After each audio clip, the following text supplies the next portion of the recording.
आज का टॉपिक है द पीपल्स महात्मा।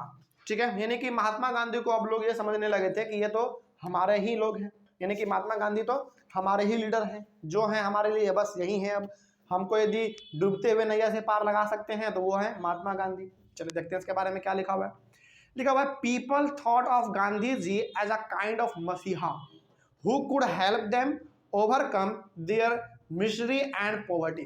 लोग अब गांधी जी को इस तरीके से मानने लगे थे कि यदि कोई हमको डूबते हुए नैया से बाहर निकाल सकता है तो वो गांधी जी है। यानी कि गांधी जी को अब लोग ना भगवान मानने लगे थे, और लोग ये मानने लगे थे कि जो हमारा गरीबी का प्रॉब्लम है या फिर जो हमको जो भी प्रकार के समस्याएं हैं, अंग्रेज जो टॉर्चर कर रहा है, इससे यदि कोई हमको बचा सकता है तो वो हमारे गांधी जी। लोगों को अब ये लगने लगा था क्योंकि गांधी जी उस समय पे बहुत बड़े लीडर बन चुके थे। ठीक है, Gandhi ji wished to build class unity not class conflict. यानी कि गांधी जी ये चाहते थे कि भारत में जितने भी क्लास के लोग हैं, क्लास मतलब अपर लोअर, अमीर गरीब, काले गोरे, हर किसी को वो एक साथ लेके चलना चाहते थे गांधी जी। लेकिन वो कभी भी लोगों के बीच में कॉन्फ्लिक्ट नहीं चाहते थे, यानी कि लड़ाई झगड़ा नहीं चाहते थे। ये गांधी जी का बहुत बड़ा सोच है। उसके बाद peasants believe that Gandhi ji would help them in their fight against zamindars and agricultural laborers believed that Gandhi ji would provide them land। पहला बात तो यहाँ पे ये है कि जितने भी हमारे पीजेंट्स थे, यानी कि किसान लोग थे, उनका ये मानना था कि गांधी जी ना अब हमारे ऊपर जो जमींदार लोग टॉर्चर कर रहे हैं उसको गांधी जी खत्म कर देंगे। जैसे होता क्या था ना कि जमींदार से कोई आदमी जमीन ले लेता था और उसको टैक्स टाइम पे नहीं दे पाता था तो जमींदार लोग उसको बहुत मारता पीटता था, उसके घर पार को लूट पाट लेता था। तो अब उनको लगने लगा कि गांधी जी अब आ गए हैं तो गांधी जी हमको जमींदार से बचा लेंगे, पहला ये लगने लगा था। और दूसरा बात ये, जितने भी एग्रीकल्चरल लेबरर थे, यानी कि जो खेतों में काम करते थे, उनको ये लगने लगा था कि गांधी जी अब हमको क्या कर देंगे, जमीन प्रोवाइड कर देंगे। अरे भाई, गांधी जी तुमको जमीन कहाँ से देगा, है कि नहीं?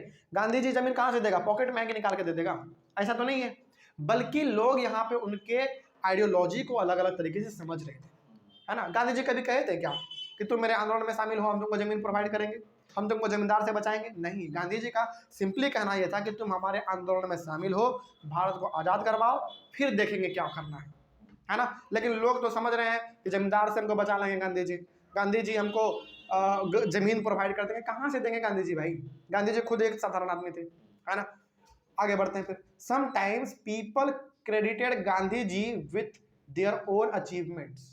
बहुत बार तो लोग अपना कुछ काम करते थे ना और उसको इसमें सक्सेस मिल जाता था तो उसका भी क्रेडिट लोग गांधी जी को ही देते थे कि ये काम हुआ तो गांधी जी की वजह से ही हुआ, क्योंकि गांधी जी के प्रति लोगों का विश्वास था। जैसे मान लो किसी आदमी का ना फसल बहुत अच्छा हुआ तो वो मानता था कि गांधी जी की वजह से ही हुआ, है ना। मतलब ये हो गया कि गांधी जी का पॉपुलैरिटी इतना ज़्यादा बढ़ चुका था कि लोग अपने अचीवमेंट का भी जो क्रेडिट है वो गांधी जी को ही देते थे कि जो हुआ गांधी जी की वजह से ही अच्छा हुआ, है ना। आगे फॉर एग्जाम्पल एक एग्जाम्पल आप यहाँ पे देख लीजिए।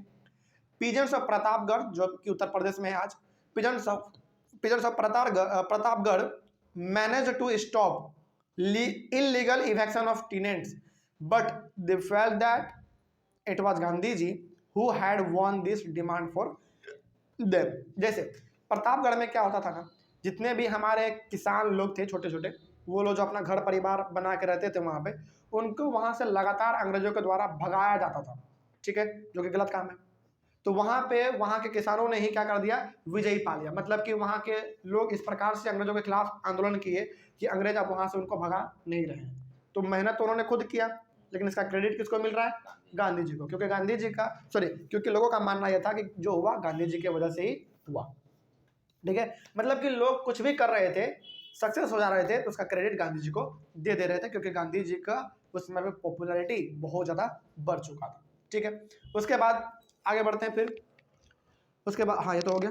Sometimes using Gandhi ji's name tribals and peasants undertook actions that did not confirm to Gandhian ideals. बहुत बार तो ऐसा होता था कि गांधी जी के नाम पे हमारे ट्राइबल्स लोग, आदिवासी लोग, किसान लोग अलग अलग प्रकार के एक्शन ले लेते थे। मतलब कि लड़ाई पीट भी कभी कभी अंग्रेजों के साथ वो कर लेते थे, है ना, गांधी जी के नाम पे, कि गांधी जी का कहना है कि आज़ादी चाहिए।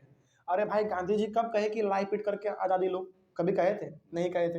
तो गांधी जी का नाम ना उस समय पे गलत गलत तरीके से भी इस्तेमाल हो रहा था। क्योंकि देखो, जब आप एक लीडर बनते हो ना तो लोग आपको अलग अलग तरीके से देखते हैं, है ना। जैसे मान लो यदि आपके आंदोलन में 100 आदमी शामिल हुए हैं तो ऑब्वियस ही बात है 100 समस्या होगा, तो सब समझेंगे कि अरे भाई गांधी जी मेरे समस्या को दूर कर देंगे, गांधी जी मेरे समस्या को दूर कर देंगे। क्या गांधी जी हर एक प्रकार के समस्याओं को दूर करने में सक्षम है? नहीं है। लेकिन जो एक मेजर समस्या है, जो मेजर मेजर प्रॉब्लम है, उसको गांधी जी दूर कर सकते हैं। तो यहाँ पे लोग ना गांधी जी के विचार को, गांधी जी के नाम को अलग अलग तरीके से लोग इस्तेमाल कर रहे थे, जो कि गांधी जी बिल्कुल भी नहीं चाहते थे। ठीक है, तो ये हो गया हमारा टॉपिक यहाँ पे कंप्लीट। अगले वाले क्लास में डिस्कस करेंगे दी हैपनिंग्स ऑफ 1922 एंड 1929। तो 1922 और 1929 के बीच में क्या क्या हैपेंस हुआ था, क्या क्या कांड हुए थे, इसके बारे में हम लोग अपने अगले वाले क्लास में डिस्कस करेंगे। मिलते हैं अगले वाले क्लास में। Thank you very much and have a nice day.